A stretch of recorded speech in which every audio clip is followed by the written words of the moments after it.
प्रिय भाई और बहनों, आज हम परमेश्वर के वचन से नाभान की कहानी पर विचार करेंगे, जो दूसरा राजा उसके 5 अध्याय में पाई जाती है। नाभान कोई साधारण व्यक्ति नहीं था। उसके पास एक बड़ा ओहदा था, उसके पास ताकत थी, इज्जत थी और फतेह थी। वो एक बड़ा सेनापति था और लोगों की और राजा की दृष्टि में बड़ा कामयाब इंसान था। लेकिन भाई और बहनों, उसकी जिंदगी में एक छुपा हुआ दर्द था। एक उसको लाइलाज बीमारी थी, कोढ़।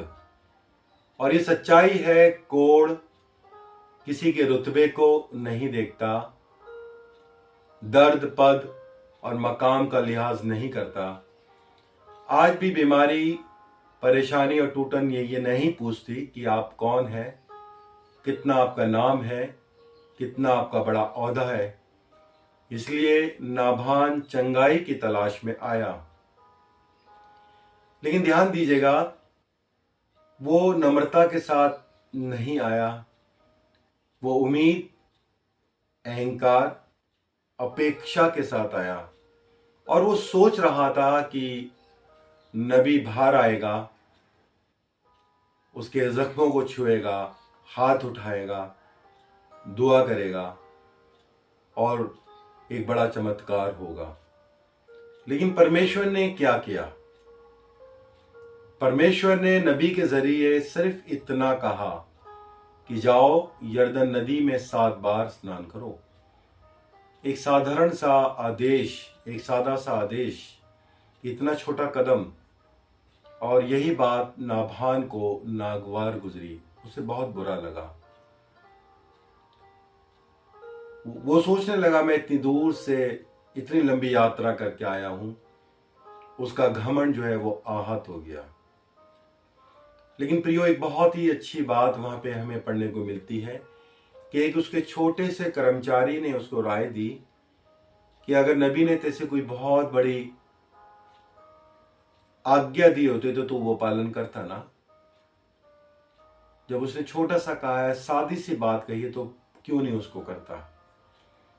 प्रिय लोगों, कई बार परमेश्वर हमारी जिंदगी में ऐसे तरीके से काम करता है जो हमारे घमंड को छूता है, हमारी सोच को चुनौती देता है। नाभान चाहता था कि परमेश्वर उसके रुतबे के मुताबिक काम करे, लेकिन परमेश्वर चाहता था कि नाभान झुके, अपने आप को दीन और नर्म करे और उसको एक्सेप्ट करे और आज्ञाकारिता दिखाए। भाई और बहनों, चंगाई यरदन नदी के पानी में नहीं थी, चंगाई समर्पण में थी, चंगाई आज्ञाकारिता में थी। जब नाभान यरदन नदी में उतरा, उसने अपनी इज्जत नहीं खोई, उसने अपना घमंड छोड़ दिया और वहीं उसी जगह चंगाई उसका इंतजार कर रही थी। आज ये संदेश इत्तेफाक से नहीं है। मैं नहीं जानता कि मैं और आप किस दर से गुजर रहे हैं, किस दुआ का जवाब आप ढूंढ रहे हैं, किस खामोश आहा को आपने दिल में दबा रखा है। लेकिन हमारा परमेश्वर जानता है, वो आपकी और मेरी खामोश पुकार भी सुनता है। और कई बार हमारा ब्रेक थ्रू, हमारे जीवन में परमेश्वर की सामर्थ, छुटकारा हमारी सोच से कहीं ज्यादा करीब होता है। बस जरूरत होती है एक छोटे से आज्ञा पालन की, एक सच्चे समर्पण की, एक नर्म दिल की। बाइबल बतलाती है, दूसरा इतिहास 5 अध्याय 14 पद में, तब वह यरदन में उतरकर उसने 7 बार डुबकी लगाई और उसका शरीर फिर बिल्कुल शुद्ध हो गया, निर्मल हो गया, बालकों की तरह हो गया। नाभान बीमार होकर नदी में गया था, लेकिन पूरा पाक और नया होकर बाहर निकला। प्रिय भाई और बहनों, परमेश्वर आपसे प्रभावित होने की उम्मीद नहीं करता। वो आपसे और मुझसे चाहता है भरोसा, आज्ञाकारिता, नर्म दिल।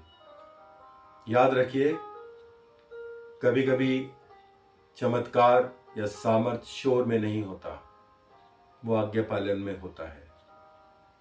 प्रभु हमें ऐसी तौफीक इनायत करे कि हम अपने इस जीवन के सफर में परमेश्वर के डर और भय में, उसकी आज्ञाकारिता में अपने जीवन को चला सके। आमीन और फिर से आमीन।